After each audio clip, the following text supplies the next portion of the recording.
My name is Bill Simeral, and I'm a patient with mixed connective tissue disease, and I have symptoms of polymyositis and symptoms of SLE lupus.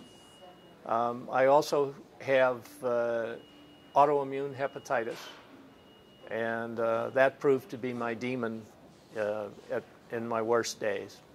So I come from Wheaton, Illinois, which is a suburb of Chicago, and 10 years ago, to start the story, I had very low platelets appear on a routine blood test, no symptoms, and I was sent to a hematologist, and they were unable to find anything wrong with me, but the hematologist, after many months and many tests, said that, well, something is eating up your blood cells, and I think it's lupus.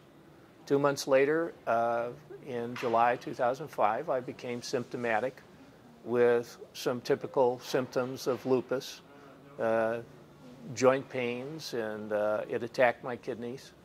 And I started looking more like the Michelin Man with edema and so on. My rheumatologist was involved by that point and said, "You've got something more." And he told me, "I think you have mixed connective tissue disease," because he was seeing some of the patterns of muscle weakness that are more typical of polymyositis and lupus. So at that point, I accused him of making up the name because it never heard of it and so on. Obviously, that was not the case. My disease continued to progress, even though it was treated very aggressively. And over the course of about 5 to 6 months, I steadily got worse with a variety of symptoms: muscle weakness, muscle pain, joint pain, just all sorts of weird things, happening to me. I was becoming increasingly disabled. And then I started having swallowing difficulties. Unfortunately, it was over a Thanksgiving, so that wasn't a very fun Thanksgiving. I just by coincidence had an appointment a few days after Thanksgiving with my kidney doctor, and he walked into the exam room, took one look at me, and said, "What in the world is going on? I'll be right back."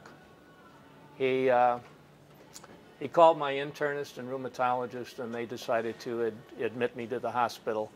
Polymyositis was kicking in a major way.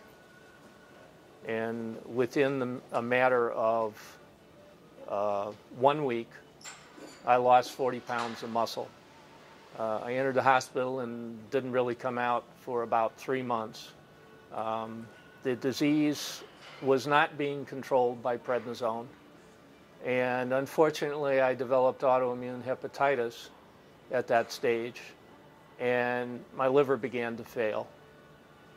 As the disease continued to progress, within about 2 weeks of entering the hospital, I was completely disabled.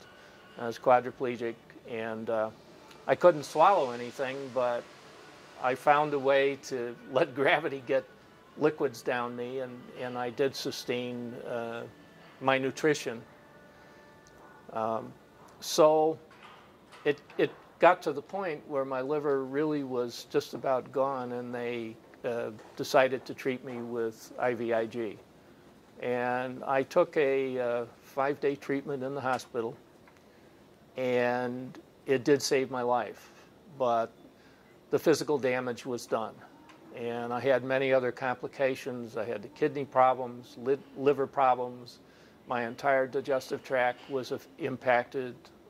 My joints, obviously, I looked like, with 40 pounds of muscle missing, I looked like I had no muscles left. I was, or I guess the term that I use is I had become a bag of bones. I could wiggle my hands and I could wiggle my feet, but nothing in between worked. And just merely sitting in a chair, which they tried to get me to do, was like running a marathon. It was just 10 minutes in the chair, and I was about ready to pass out from exhaustion. So I stayed in the hospital a while longer until they felt that my conditions were stabilized.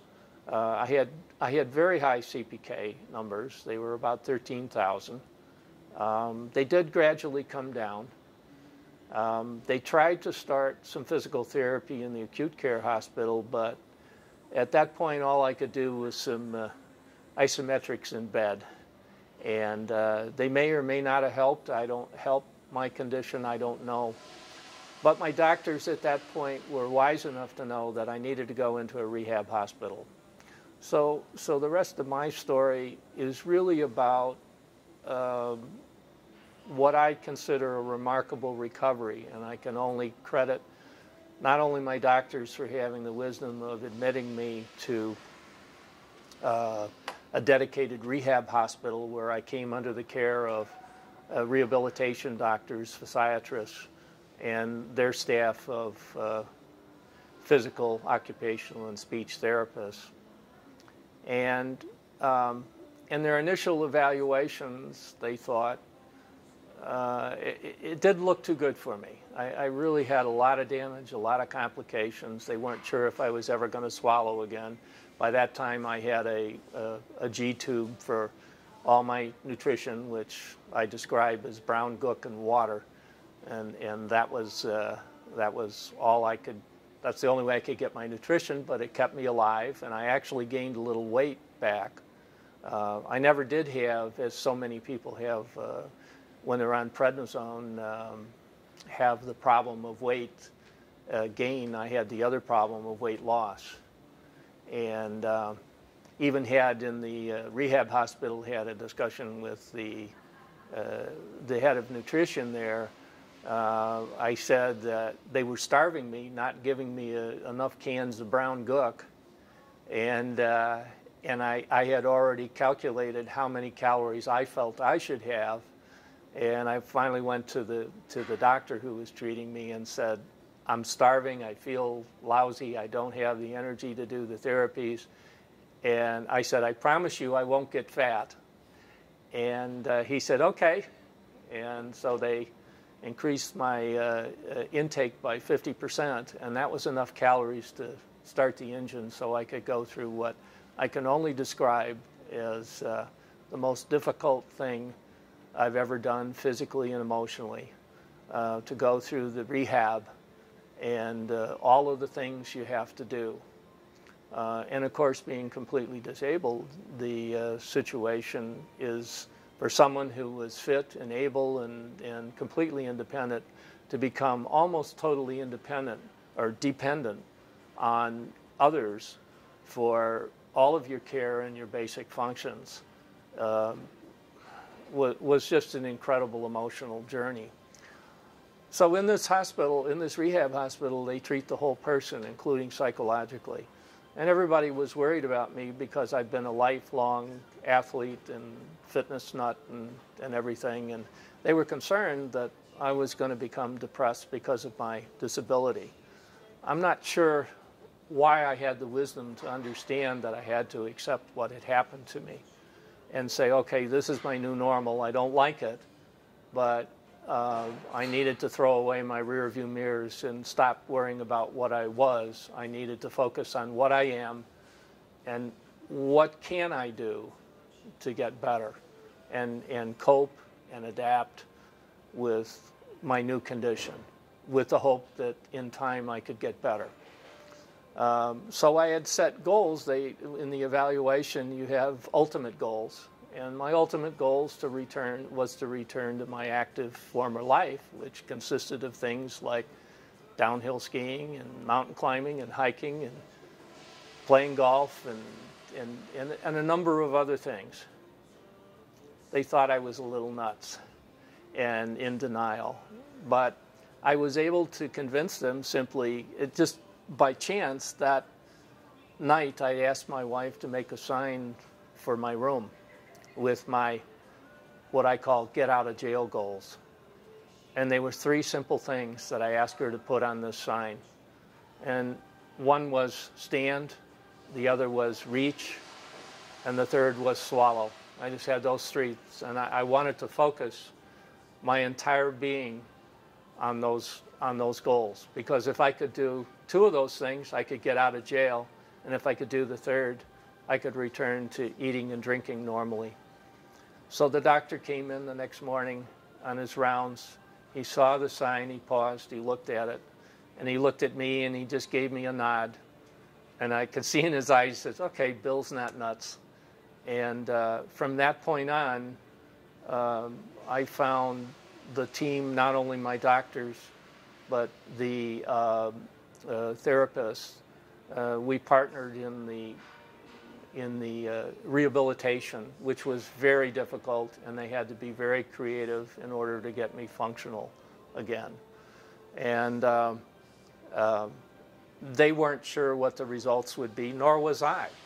But I basically, at that stage, I committed to them and myself that I would do anything that needed to be done as long as I needed to do it and see how far I could recover. Of course, in the back of my mind, I'm thinking, how can I do this? This is impossible. I can't even take care of myself. But they got very creative, and after about a week of therapies, they decided to put me in the pool. And the irony of that is that when I was a youngster, I was a competitive swimmer, and a very strong swimmer, very comfortable in the water. And when they said they were going to do that, I'm like, oh my gosh, if I go under, I can't use my arms, I can't use my legs, I can't do anything. And I actually was pretty scared. And the whole process was, they brought me into a therapy pool with a chair, and they put a harness on me, and they took an electric winch and lowered me into the water with 2 therapists hanging on to me with water up to my chest. And at that point, all I could do was squat a few inches while they're holding on to me. But amazingly enough, that simple set of exercises, within 3 sessions, I was able to stand just barely against gravity. And it seemed that once I could work against gravity, my progress became pretty darn rapid. And within the course of 5 weeks, I was able not only to stand, but to walk. In the last few days I was in the hospital, I was walking up to 2,000 feet with a walker, very cautiously, very slowly, but I was mobile again.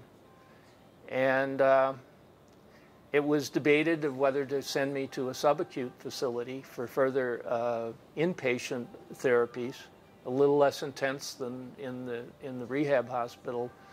But in those last 4 days, I was able to improve enough that I could go upstairs. And that was important, because if I went home, I had 14 stairs I had to go up. So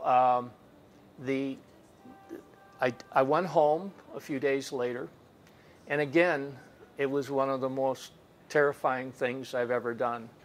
And for anybody who's been severely disabled and been in a rehab hospital, it becomes a cocoon to you. You become familiar with the routines, and you know how to get from point A to point B, either with or without help, and you become very secure there. When I went home, this was now a foreign environment. It wasn't very safe. My wife was scared to death. So the first evening, because our bedrooms are upstairs, we have a 2-story house, and I had to go up those 14 stairs. And I had already worked it out in my mind that I may not have the stamina to go up all 14, because at that point I'd only gone up 4 stairs. So I got halfway up, and I felt my legs going, and I just leaned into the stairs and sunk into the stairs. My wife was ready to call 911. However, I convinced her, please don't, just I need a few minutes to rest. And I did make it up there. I made it to bed, and so the routine at home during the recovery was simply that I slept and bathed upstairs, and I couldn't bathe myself, so I needed assistance. I still was even though I was vertical, I was very disabled. And then I continued as an outpatient for several months, continued all of my therapies, and eventually got my feeding tube pulled. I was nearly fully functional at the end of my formal therapy sessions. And one of the things that I committed to is I did want to see if I could return to that active life. I was nowhere near that point when I finished all of my therapy. As a matter of fact, as I described to people, if I would have had a disagreement with a 5-year-old, the 5-year-old would have won the argument. I was still that frail, although I could take care of myself pretty well, and I could do most things in terms of just self-care, but not much else. So I continued on my own with a program that was devised by the therapist to work out at my health club.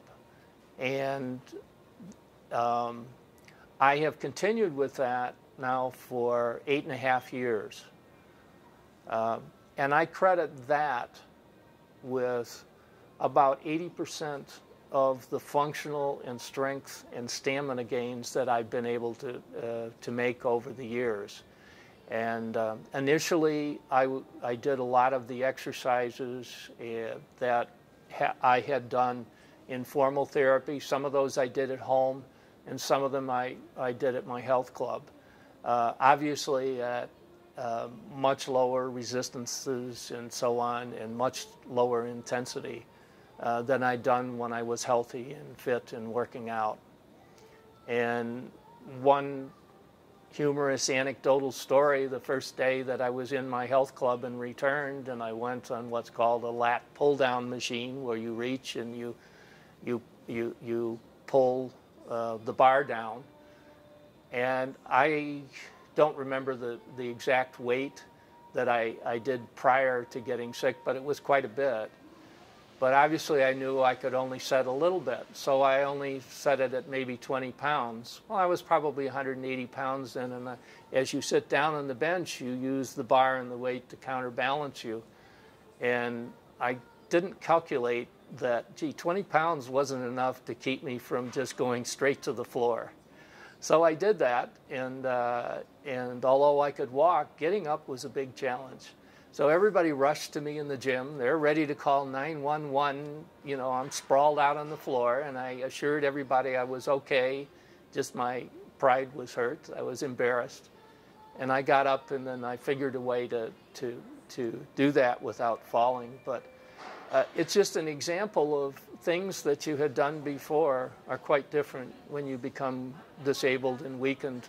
And you need to consider that and be safe and adapt yourself to that. So I continued with my program, and I started making consistent gains in my routine. And my routine consisted of strength and resistance exercises.